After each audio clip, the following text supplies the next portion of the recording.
Ore Kaffo was born in South London to Nigerian parents who had come to England seeking educational opportunities. As they sought for a better life for their family, Ore became one of 70,000 West African children who were placed unofficially in the foster care of white British families. As a result, Kaffo was raised for the first 7 years of her life by a Scottish father and an English mother, but that all changed when her birth mother abducted her from her foster family and she was taken back to Nigeria. On today's episode, Ore shares the unique perspective this experience, combined with her conversion to the Church of Jesus Christ of Latter-day Saints as a young adult, have given her. Ore Kaffo is a widow, a mother of 2 daughters, and a public speaker. She is the author of a book, Knocked for Six, and in 2023, she was part of a documentary titled White Nanny, Black Child, which is now available on Netflix in the UK. This is All In, an LDS Living podcast where we ask the question, what does it really mean to be all in the gospel of Jesus Christ? I'm Morgan Pearson, and I am so honored to have Ore Kaffo on the line with me today. Ore, welcome. Thank you very much for having me. Well, this interview has been a long time coming, Ore, and I am so excited to have the chance to talk with you. I have revisited your story multiple times. The first time someone sent it to me and said, you need to interview this woman. She's amazing. And so I looked you up and read about your story, and then as of this morning, I had the chance to watch the documentary that you were a part of, White Nanny, Black Child, which has won all kinds of awards over in the UK. And I just feel like I have so much to learn from you. So I'm excited to do that today. But I want to start the documentary that you were a part of, as well as the book that you wrote, Knocked for Six, tells your story, Ore, which is that you were one of 70,000 African children who, upon coming to the UK, were placed in foster care with white families. And the documentary tells this story of how you were kind of brought together with a group, a small group of people who had all had this same shared experience. And I wanted to start by asking you, what did it feel like to kind of share those experiences and to realize that like some of the things about your experience were the same as others, some were different? And how was that kind of a healing experience for you? So prior to being on the documentary White Nanny, Black Child, I had started to reflect on my childhood, because I do quite a lot of work with young people and young adults. So from 12 up to 30, 35 years old as part of my profession.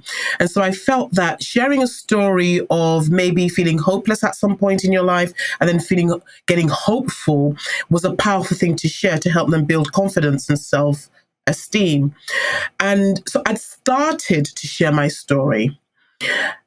What was interesting about being part of the documentary was that I was made aware of how many more people like myself had been affected by this practice, which is called farming. So it's an unregulated form of fostering where there are no social workers involved, no government regulations in place, no vetting done. And so it's interesting to be in a space with 8 other people who'd had similar experiences, of course, with different outcomes because they were unique journeys. But it was a safe space. And also seeing how being placed in a similar situation and how different we all were was quite, I guess, inspiring for me. But it was lovely to talk about people who got it, because it's hard for somebody who is Black, who hasn't lived in a white home, to understand that connection between people such as myself and my white family and friends. I can only imagine, or to your point, like I can't relate to that. I wanted to ask you, Ore, for those that are not familiar, because I obviously, try to tee off the episode in the beginning, but I wanted to ask, for those that are not familiar with your story, can you tell people just kind of a little synopsis of what your journey from the age of 3 months to then kind of adolescence was like? Okay. So I'll be as brief as I possibly can. So, don't worry. Talk as much as you want. Okay. I love hearing your voice, so you can talk as much as you want. Oh, that's very kind. My mother and father are Nigerians, and so that's West Africa, and they came to England to study and to improve their prospects in terms of their work mobility. And when they came to England, they had to work as well to support their education. Now, back in Africa, there's a family network. Extended family is a huge part of how Africans live. Now arriving in England, they lost that network and they didn't even have friends. And so what they decided to do as a people, I don't know who came up with this idea, was to find British families who would be willing to take in their children as babies mostly, to look after them while they got on with their studying and working at the same time. And they would pay them a token fee for that. And what they then did with me, as with the others, was that they would take a photograph of their baby. So my photograph was taken. It's then placed in the newspapers or in a local advert for a family to show interest and say, okay, we've answered your advert and we would like to be the ones who look after the baby. So it was like a business transaction. It was almost like being a commodity and being placed up for sale, although the intention of our parents really was to find us appropriate childcare. So their intention was noble, but we still were a piece of property being advertised in newspapers. So I got a wonderful family. My father was Scottish and my mother was English, and they couldn't have children of their own.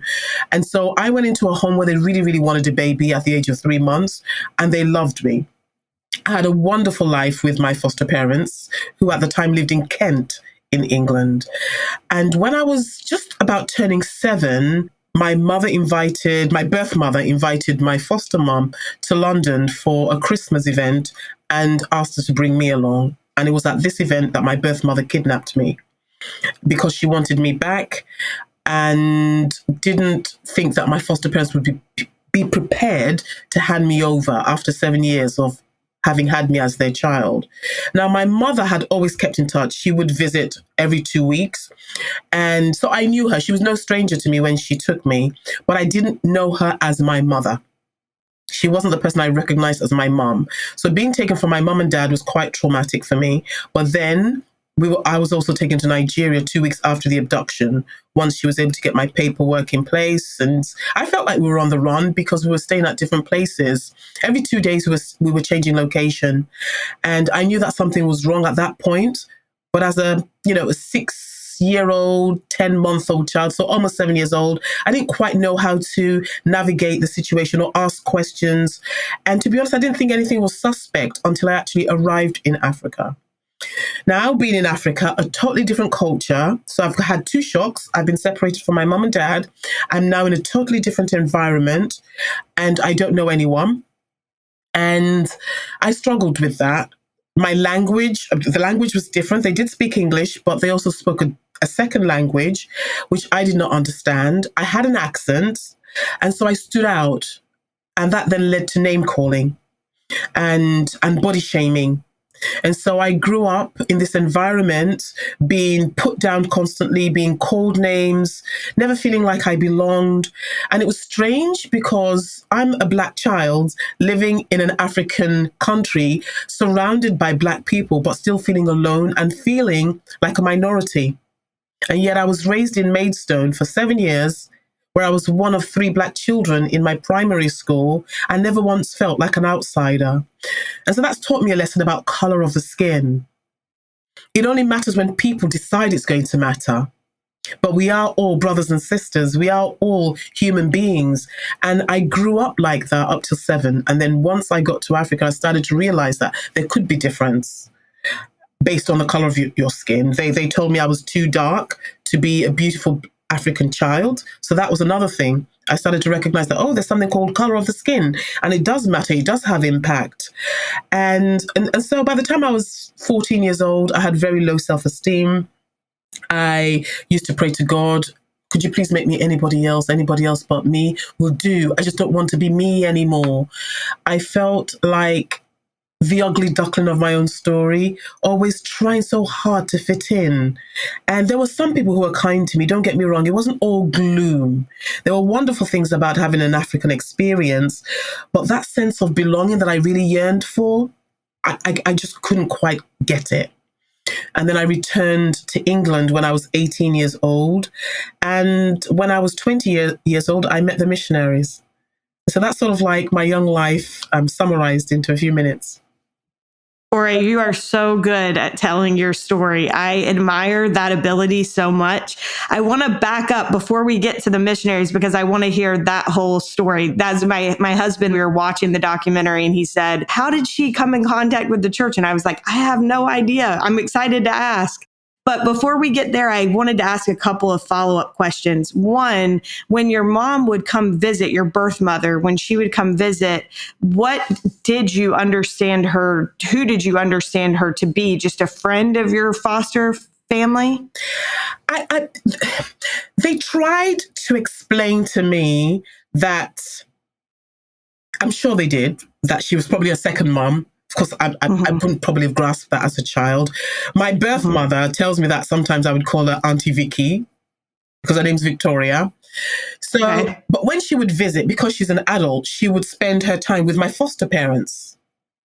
I mean, she would engage with me, of course, but it was mostly adults having a conversation. She's checking for my welfare. My biological father would also visit. So in my head, I see her as connected to them more than to me, because I'm a child. I'm playing with my toys. I'm out in the garden. She's there. She's present. Right. But the connection of a mother to a child, and her voice is actually on the documentary where she says that, I gave my child to foster parents, but I regret it. And that if she had to go back, she wouldn't have given her child to a foster parents, no matter how good they were, because she felt that as a mother, there were some holes that she still has in her life where a mother should have fulfilled a certain role in her child's life. So even she felt that.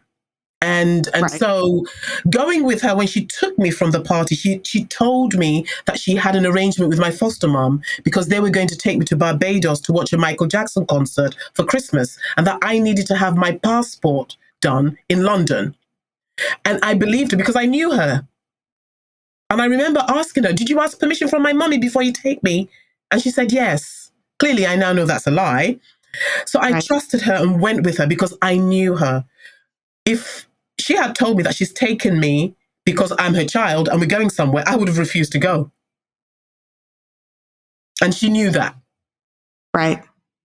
Let me ask you this, Ore. In the documentary, you mentioned that you learned later in life through reading journals and talking to your birth parents that this was actually very hard on them, and that they tried really hard to vet, that they met with multiple couples or reviewed a lot of different couples before choosing the foster family that you had. But you didn't know that for a long time. Tell me a little bit about that. Right, so in 2020, during the lockdowns, when we had the pandemic, I decided to write my story because I had the time. We're all locked in. And when I was writing my book, I called my mom and I said, I know, Mom, you've documented a lot about the past because it hurt you. Could I have your manuscript? I want to see what actually happened. So I read through her manuscript. And that's when I realized how much effort she had gone to find the right fit for me. How she didn't want to give me to foster care, to a foster parent. She'd explored all other options, but none of them she felt were conducive to a baby. Waking a baby up at 4 a.m. in the cold winter to take them to a daycare center, she felt wasn't right for a child. They wanted me to be settled in a home. And so they extensively interviewed and felt that, yes, my foster parents were the right ones, and they were correct. As far as I'm concerned, it was one of the best decisions they could ever have made for me. I was a happy baby and a happy child in their care. But of course, my mother and father had a sense of loss but felt that in order for them to achieve the purpose of coming to England, which was to study, and they needed to work to support the education, they felt that they had no choice. Right. And then I loved, there's this very touching, I feel like, part of the documentary where you pass around a picture of you and your foster father. And you say, this is a picture of the first man I ever loved. And you share 3 things that your foster father taught you. And I wondered if you could kind of share those with listeners and why they impacted your life so much. Okay. I tend to get a bit emotional when I think about my foster dad because he meant a lot to me. And he was like a hero. For anyone who knows a Scottish man, they've got this sense of strength. And having a dad like that made me feel like I was protected by some kind of Superman. And so anything he had to say to me meant a lot. So one of the things that as a child I felt because of what he would say to me was that being Black was a gift, that I was a fortunate child to have brown skin. And he said that made me a princess. So I loved the color of my skin from a very, very early age. And what does that mean for me today? I never go into a space, I never think that my color is a disadvantage. I never do. I've always embraced the fact that I'm a brown human being. I feel that it's a gift from God. I enjoy being Black. I don't see that there's a them and us. I'm not threatened by white people. I'm not threatened by any culture because I feel that the color of the skin is just that, the color of your skin. I just felt as a child that I was fortunate to get this color. So my dad did that for me. One of the other things that he would constantly drill into me, not drill, but would say to me is that whatever I wanted to be, he would support that. And so any dream that I had, he would be there beside me, behind me to ensure that it happens. And then the third thing was that anything was possible for me if I was prepared to put the effort in. So if I worked at things, if I tried, that I should believe that it is possible. And growing up, and I've been through quite a lot of things that have been hard, really, really hard things. And I may mention it when we talk about my mission, because going on a mission for me was a hard thing. But because of those 3 things that he instilled in me, I thought to myself, you know what? My dad has said, whatever I want to do is possible, but I need to do my part. And so do your part. And now that I have the gospel, if it's Heavenly Father's will, then it will materialize for me. If it isn't his will, well, then I would have learned something along that journey. But at least try you must, or make an attempt, or try and knock on a door. I'm not particularly good at door knocking. I get tired after a while, but I still try and knock on a few before I give up. Door knocking is not particularly fun for anyone, I don't think, but I want to now kind of shift to tell me about how you were introduced to missionaries or how you met the missionaries. The missionaries found me tracting. I don't know if that word is still used in the missionary world today, but they found me tracting. They were knocking on doors again. They were knocking. And they happened to knock on my door. This was many, many years ago.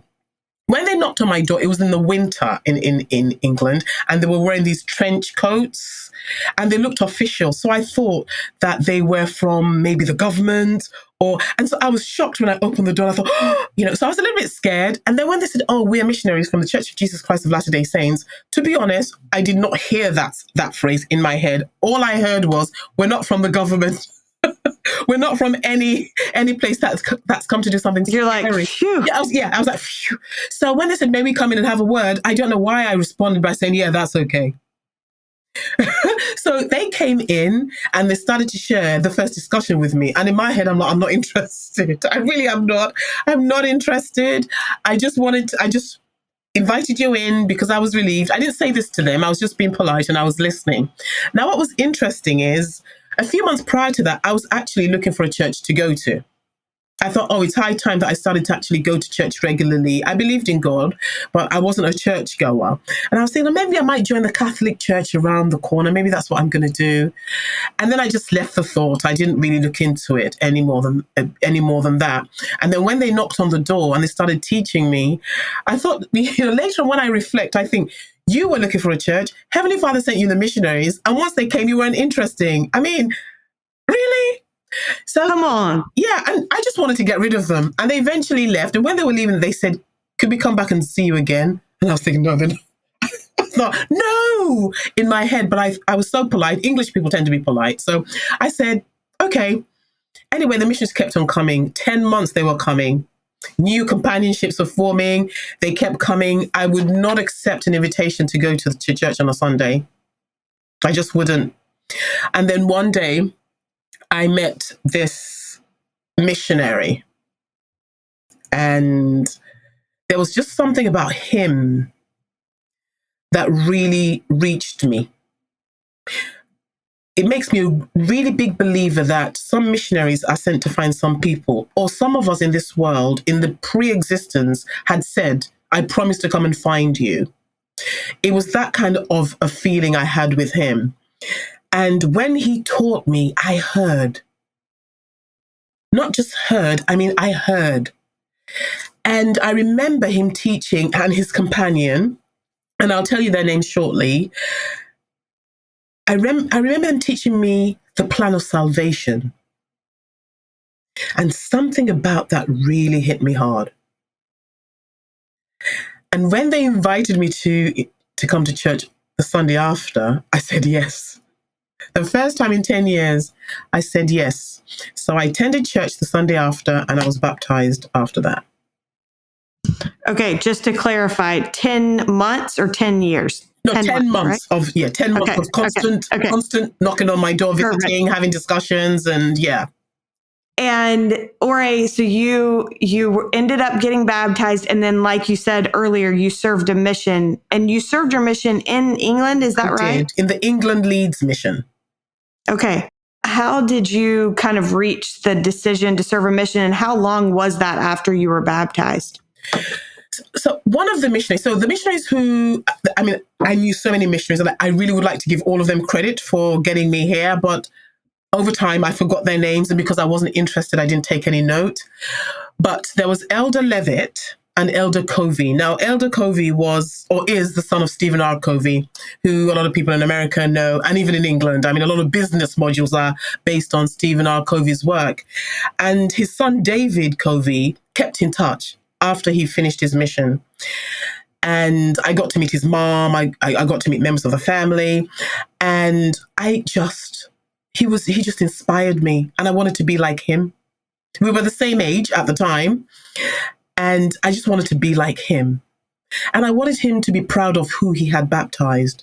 So I had the mission at the back of my mind. But I left it. I thought sometime in the future it'll happen. I also thought that good things don't happen to me because from the moment I was kidnapped, it was one bad thing after another that would keep on happening. And I always felt like a person who was not designed for wonderful things to happen to me in my life. So when I was thinking about a mission, I thought it's never going to happen because good things don't happen to me. And then I decided to go for my patriarchal blessing. And I remember sitting there thinking, please don't say I should go on a mission. Please don't say I could go, because my mom's not going to like it. And my patriarchal blessing said exactly that. And so I accepted the Lord's will. And so this was about 1.5 years after joining the church. So by 2 years into the church, I was on my mission. Wow. And that was the moment that my life changed even for the better. But my mom opposed it. She said no. She wasn't a member. She said, if you go on a mission, I'm going to disown you. And my mom and I, up to that point, my birth mom,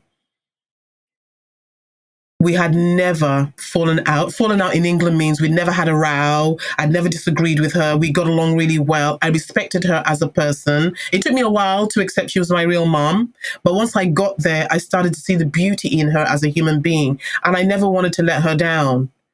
But I was saying to her, if you're going to make me choose between you and Heavenly Father, unfortunately, you will not win this one.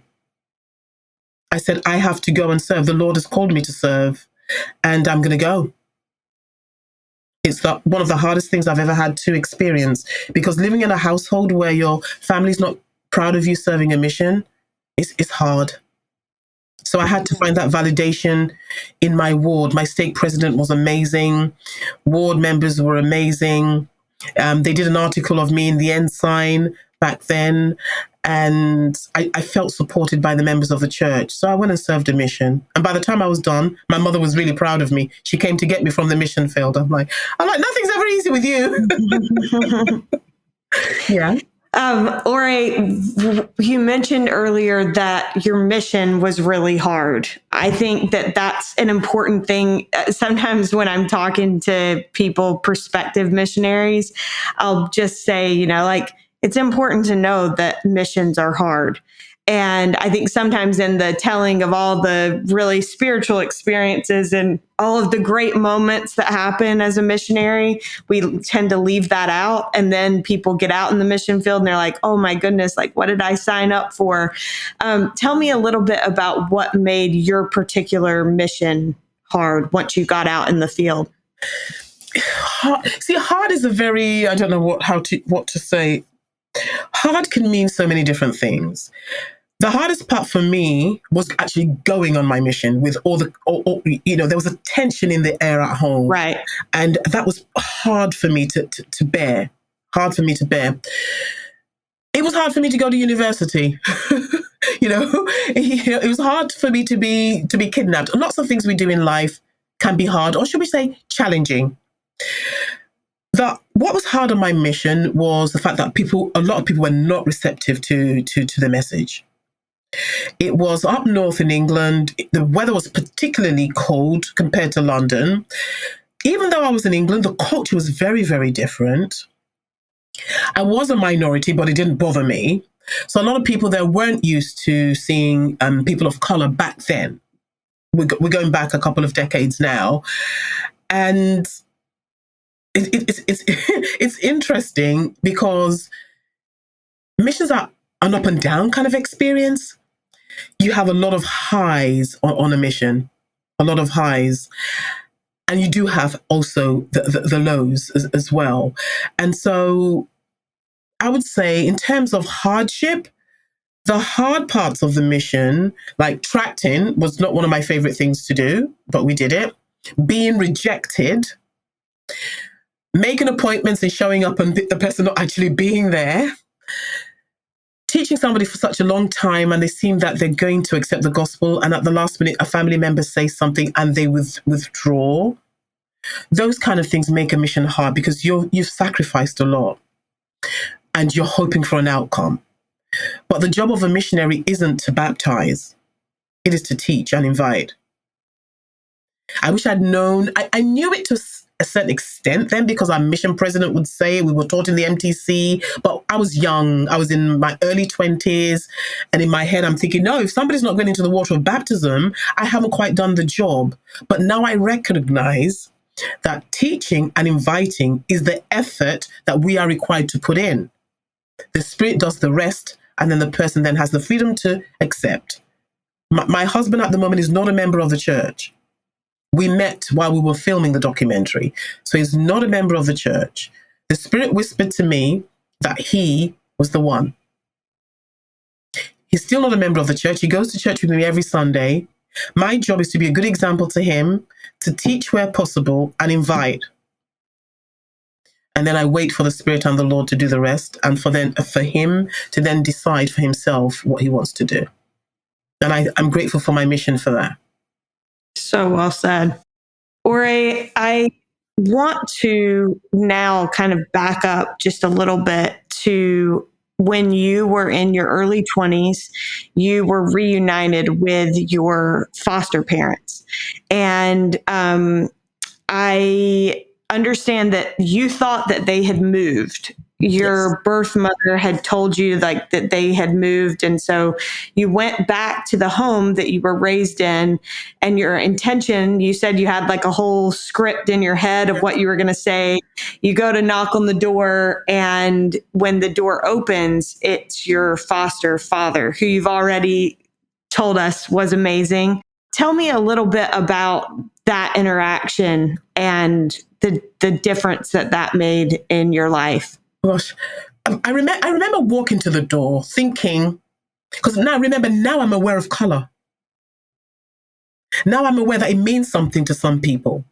So I'm now going to go and knock on a door in Maidstone in Kent, which is predominantly white, which doesn't bother me at all, but which I'm thinking some random black woman's going to knock on my door. This stranger's going to open the door to think, oh, who's this? So I had this spiel of, I'll knock on the door and say, good afternoon, I'm really sorry to trouble you, but when I was a little girl, I used to live in this property, and I just wondered if you happen to have a forwarding address for, the previous occupants, or if you happen to know where they may be, that kind of thing. So I'd had that spiel. So I'm now knocking on the door.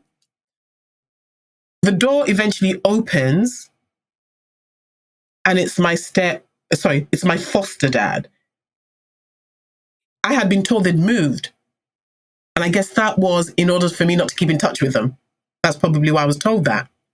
So he's now there, and I'm like, because I don't know now what to say. I didn't have a spiel prepared for him. But before I could say anything, he just says my name. And I'm like, he recognizes me. And he said, no, you haven't changed. And he invites me in. And of course, I'm in shock, because I didn't really expect to be reunited with him. I didn't think it was ever going to happen. But I thought, let me try. Something he had taught me as well. Let me at least try. Let me knock on the door. I remember the address. I'll knock on the door. And by trying, I got an outcome. And he took me in. He brought out pictures. The picture that you said you saw, he gave that to me. And he talked about that night, what had happened, how my mum had come home, that she'd had to be sedated for a while for her to calm down, and that he had brought me a coat that night, that I'd gone to this party in London. And of course, it was very overwhelming for me. I mean, I cried all the way back to London on the train. I couldn't help it. I was sobbing all the way, publicly, all the way home, because I was so overcome with emotion. And from then on, we came back together as a family. They never accepted the gospel. They had never been religious anyway. So that's sort of like, that was the downside to everything. But they respected me. They told me that there was a church up the road, which now happens to be my stake center. So, wow. Yeah. And so they respected my choice to have a faith, but I never even got any names off them to be able to help them with their family history or anything like that. But my firstborn daughter took her first steps in their home. And so neat. So that was wonderful. Again, another manifestation of how Heavenly Father works, and how, sooner or later we get what we deserve. Yeah. I think that you are so inspiring, Ore. And one of the things that you said as I was preparing for this interview, you said that you were finally able, after kind of years of trying to reconcile this situation and what had happened to you once you were back in Nigeria, you said you were finally able to put aside any negative feelings about this situation when you realized that everyone in the story was a victim. There were no heroes and no villains in your story, just victims, because you as a child had been loved so much. And I think that being able to reach that and come to that place of kind of healing, which I'm sure, doesn't happen in an instant, but I think that is so incredible. And it feels to me like something that can only be reached through the atonement of Jesus Christ, the enabling power of the atonement of Jesus Christ. So tell me a little bit about kind of your journey to find healing and to recognize that you could continue to have a relationship with your birth mom and your foster family, and all of that could be a part of who you are. And one of my favorite scriptures is found in Second Nephi, and I think most people would recognize it. Second Nephi 2:25, which is Adam fell that men might be, and that men are, that they might have joy, which links back to what you were saying about survival. That, we weren't born just to exist, just to survive. We were born to thrive. We were born to grow, to become more like Christ, become more like God. And as I've gone through this process, because I used to feel like a victim growing up, I thought, why is it me that they kidnapped? Why is it me everyone's making fun of? Why is it me that is this? Why is it me that is fat? Why is it me that is that? And I spent a lot of time saying, why is it me? And thinking that I was a victim. Now, when I accepted the gospel of Jesus Christ, and over time, of course, you mature in the gospel, you study your scriptures, you serve a mission, you have callings, you really start to recognize that each human being, number one, matters to God. Each one matters. Each one is valuable. The only difference, the only thing that would make me discriminate with human beings is good human beings, bad human beings. And sometimes it's not even for us to judge. So every human being matters.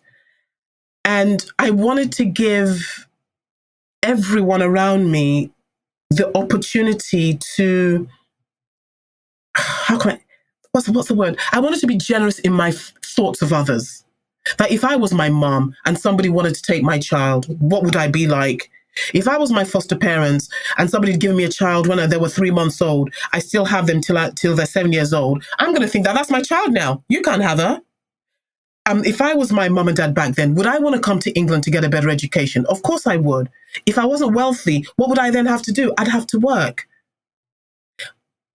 So I started to put myself in other people's shoes.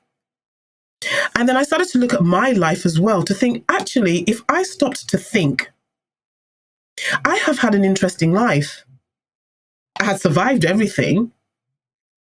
But why does it just have to be about survival? That, I survived my husband's death. I survived being I survived Nigeria. I survived the name calling. And I thought, no, it has to mean more than that. In the documentary, I said, all of this stuff has to culminate in something. After my husband died, I lost my home. I lost £60,000 that I had eagerly invested in something because I wanted a second income. I've been through so much. And sometimes I do stop and think that, why am I being challenged so much? And my husband, my new husband said to me 2 days ago, he said, Ore, Heavenly Father sees something in you. You must be important to him. And the adversary is trying to stop that. The adversary knows that if you're happy, if you're functioning, if you're being productive, you will change lives. And he's trying to get in your way. And so in terms of this coming to peace with who I am, I compare myself to a princess. Like my foster dad said, I am a princess.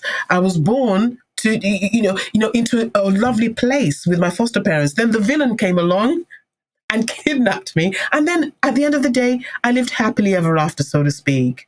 My mom was a victim in all of this. Her circumstances and my dad made them give me up. My foster parents were victims of the circumstance. It was a shame that a child had to get hurt because, unfortunately, I was hurt more than all of them. I was scared. I was a 7-year-old, lost my mom. It's a scary thing for a child to think that I'm not going to see my mommy and daddy again. I cannot explain what that feels like unless a child has been kidnapped or has been placed in a foster care after they're 7 years old. Being without your mom and dad makes you feel unsafe. And I didn't want my children to feel unsafe when their father died. So again, playing back into my experiences, that it's my job to protect them, to make them feel safe. And so I am grateful for all of these experiences in the sense of, number one, it's made me interesting. It's given me an opportunity to write a book. I'm in a documentary which is on Netflix. And these were not things that I planned. One thing just led to another. And I guess my Heavenly Father meant for this to be my journey. And that's the thing that I'd like to put out there to anyone who's listening, is that life can be challenging. And bad things do happen to good people. But I really, really believe that our Heavenly Father is there in the story because he sees the future. He knows more than we all know. And in order for us to achieve his purposes, we need to be sanctified in a way, we need to be burned by fire, so to speak. And being burned by fire is not fun. And so these challenges and trials, they're part of the sanctification process. I don't claim to be a righteous member of the church. I claim to be one who's just trying. I'm a human being. I like to keep things real, but I am trying to do the right thing every day and to love my fellow man. And our Heavenly Father only asks that we put our hearts on the altar. Put your heart on the altar. Do the best you can with that heart and with your fellow man. And then our Heavenly Father, He's present in all of our stories. I think that we all have so much that we could learn from your experience and also your approach to it. I think that journey of healing and acceptance is one that you have put in a lot of work to arrive at. And we all have to put in work to work through the things that we've been through. But I do think that we can learn from the experiences of others. And so, Ore, I so appreciate you being willing to share your experience. Before we get to our last question, I just have one more question that I wanted to ask you. It struck me that you have talked a lot about identity. And that identity is something that you struggled with for a long time, which makes sense. Like you said, you grew up in an environment where you looked different than everyone else, but you felt happy and joyful and like you fit in. And then you went back to Nigeria and you didn't feel like you fit in. And it made me think of President Nelson's recent teachings about identity and about how the most important identity that we have is as a child of God. And I have thought about that so much. I think I don't think we can overstate the importance of understanding one's identity and letting that drive the decisions that we make. But I wondered for you, having gone through what you've been through and having worked through all of that, why would you say that President Nelson's teachings about identity have been pivotal and important? Gosh, this identity, and it's really interesting. We talk about identity a lot in Britain. We talk about identity a lot because Britain, I feel, is a warm, welcoming place for every form of identities, not just race or color. Sometimes, there's gender, there's sexual orientation, there are all sorts of things, disability, special needs, all of those things that are very important in Britain. So our identity as human beings is a combination of so many, many, many different things. But the one thing that is a fact and is a truth is that we are all children of God. We just all are, regardless of how we identify. And that is how can I put it? That is my core identification, if anyone asked me. But in Britain, we're not so religious. So you can't go about saying I'm a child of God. That's my identity. But in terms of the world's identity, I've decided that, I can choose what my identity is. I don't need my culture or my community or society to give me a tag. But ultimately, I am a child of God. And when we are a child of God, the truth is everything else doesn't matter. It doesn't matter if somebody's from Zimbabwe or from Tokyo or from Pakistan or from America. If we all identify as children of God, then we are one people. That's beautiful. I completely agree. And I think that message is so important in today's world where it feels like everything is trying to define us and place divisions between us. Ore, my last question for you is, what does it mean to you to be all in the gospel of Jesus Christ? Well, I'm an all or nothing kind of person anyway. You put me on a diet, I either do it right or I don't do it at all. Anything that is important to us should take everything that we are. Being all in is putting, like I said earlier on, putting my heart on the altar. Wherever our heart is, that's wherever our treasure is where our heart will be. And being all in the gospel for me means living the gospel. I'm a member of the Church of Jesus Christ of Latter-day Saints. That's who I am. I'm not afraid to say it anywhere.